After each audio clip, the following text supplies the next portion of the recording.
मोहतरम नाज़रीन, हमारी वीडियो का आज का मौज़ू औरत जब तक एक गुनाह नहीं छोड़ती उस वक़्त तक उसकी नमाज और तहज्जुद और कोई भी इबादत कर ले तब तक उसकी कोई इबादत कबूल नहीं होती। इससे पहले मैं आपसे एक छोटी सी इल्तज़ा और गुजारिश करना चाहती हूँ। बिस्मिल्लाहिर्रहमानिर्रहीम। अस्सलामु अलैकुम वरहमतुल्लाहि वबरकातुहू। मेरे मोहतरम सब्सक्राइबर और मोहतरम नाज़रीन, आप कैसे हैं? मेरी दुआ है कि अल्लाह तबारिक व तआला मेरे जितने भी सब्सक्राइबर हैं सबको अल्लाह तबारिक व तआला हज बैतुल्लाह और मदीना शरीफ की ज़ियारत अता फ़रमाए। आमीन सुम्मा आमीन। मेरे मोहतरम सब्सक्राइबर और मोहतरम नाज़रीन, मैंने आपको पहले भी वीडियो में बताया है कि मैंने एक अदारा बनाया है, खुदा की कसम, जिसमें गरीब यतीम बच्चे फ़ी सबीलिल्लाह दीनी और दनाई दोनों तालीमें जारी हैं और इन बच्चों का खाना भी फ़ी सबीलिल्लाह 3 टाइम है। मेरी ये कोशिश है कि या अल्लाह, गरीब यतीम बच्चे जिनका कोई सहारा नहीं, या अल्लाह जितनी देर मेरी ज़िंदगी है मुझे इनकी खिदमत करने की तौफ़ीक अता फ़रमा। मेरे प्यारे सब्सक्राइबर, मेरी आपसे गुजारिश है आप इस वीडियो को मुकम्मल सुना करें और जिन्होंने ये चैनल सब्सक्राइब नहीं किया प्लीज़ खुदा के वास्ते इस चैनल को सब्सक्राइब करें और नेकी में हिस्सा मिलाएं। ये चैनल गरीब और यतीम बच्चों के सहारे के लिए बनाया गया है। इंशाअल्लाह आपका ये सब्सक्राइब करना और वीडियो को सुनना अल्लाह तबारिक व तआला इन गरीब यतीम बच्चों के सदक़े आपकी हर परेशानी को दूर करेगा और ये बच्चे हमेशा आपके लिए दुआएं करेंगे। आए अपनी वीडियो के मौजू की तरफ चलते हैं। मोहतरम नाजरीन, वीडियो का मौजू था कि जब तक औरत एक गुनाह नहीं छोड़ती उस वक़्त तक उसकी कोई इबादत, तहज्जुद, नमाज, कोई भी चीज़ कबूल नहीं होती। वो कौन सा ऐसा गुनाह है जिसे करने से नमाज, रोज़ा, इबादत, तहज्जुद, कोई इबादत कबूल नहीं हो रही? मोहतरम नाजरीन, कबूलियत अमाल एक राज है जो मरने के बाद ही खुलेगा।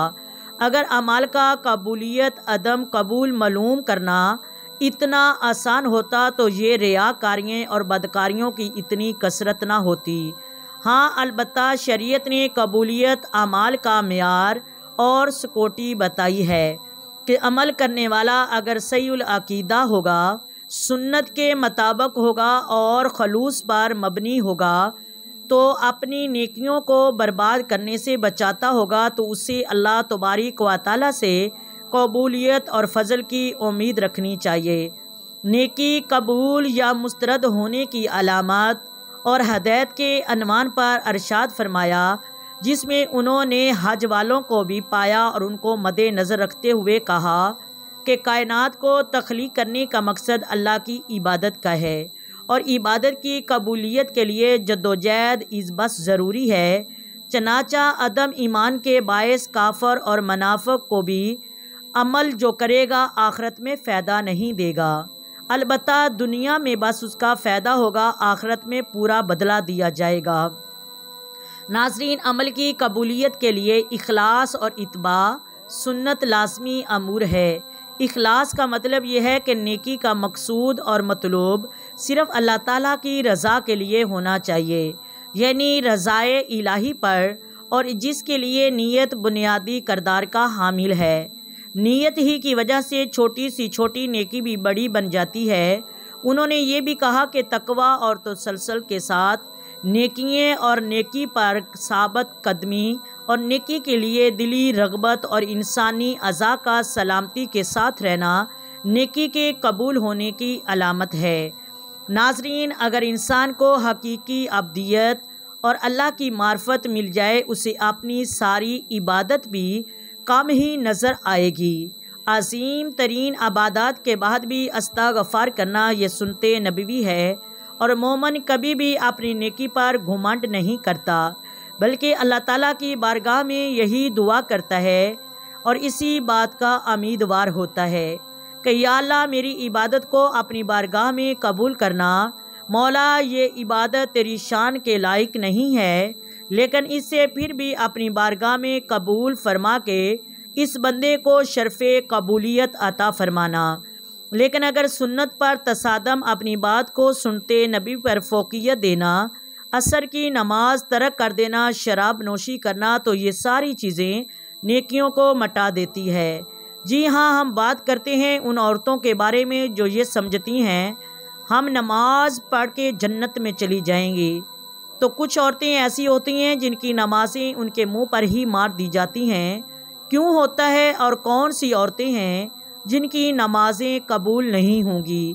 کیوں نہیں قبول ہوں گی؟ ناظرین، حقوق دو طرح کے ہوتے ہیں، ایک حقوق اللہ اور دوسرا حقوق العباد۔ حقوق اللہ میں نماز، روزہ، زکوٰۃ، صدقات، خیرات شامل ہوتے ہیں، اور ان عورتوں کے بارے میں جنہوں نے حقوق اللہ تو ادا کیے لیکن حقوق العباد کی پامالی کرنے کی وجہ سے ان کی نمازیں قبول نہیں ہوتی۔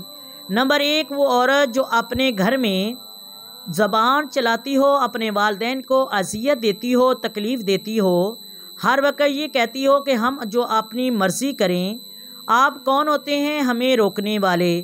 تو یہ سب سے بڑی نافرمانی ہے، اور اللہ تبارک و تعالیٰ نے قرآن پاک میں ذکر کیا ہے کہ اپنے والدین کو اف نہ کرو۔ اب اگر ہم زبان چلا رہے ہیں، اف کہنا تو دور کی بات، ہم کتنی اذیت اور تکلیف دے رہے ہیں۔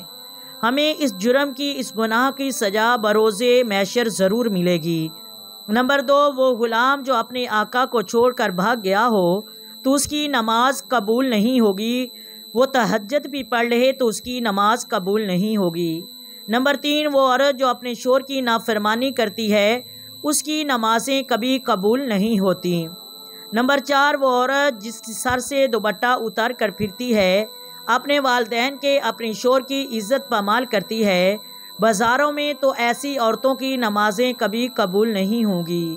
نمبر چار، وہ عورتیں صدقات، خیرات تو دیتی ہیں لیکن اس کے ساتھ چغلی اور غیبت کو اپنا شیوا بنایا ہوا ہے، تو ایسی صورت میں نمازیں قبول نہیں ہوتی، چاہے وہ جتنی مرضی تہجدیں اور نمازیں ادا کر لے۔ میری اللہ تبارک و تعالیٰ سے دعا ہے کہ یا اللہ ہم سب کو ایسی نافرمانیوں سے دور فرما۔ مولا ہم سب کو امت مسلمہ کی نیک بیٹیاں، بیویاں بنا۔ میرے مالک، میرے مولا، ہمارے آنے والی نسلوں کو بھی نیکی کرنے والا بنا دے اور عاشق رسول بنا دے۔ ناظرین، اگر ویڈیو اچھی لگے تو لائک کریں، شیئر کریں، سبسکرائب کریں، بیل نوٹیفیکیشن کو آن کریں تاکہ ایسی مزید ویڈیو آپ تک پہنچتی رہیں۔ آئے مل کر آقا دو عالم کی ذات پر درود پاک پڑھتے ہیں۔ الصلاۃ والسلام علیک یا سیدی یا رسول اللہ، الصلاۃ والسلام علیک یا سیدی یا حبیب اللہ، وعلی آلک و صحابک یا سیدی یا محمد الرسول اللہ۔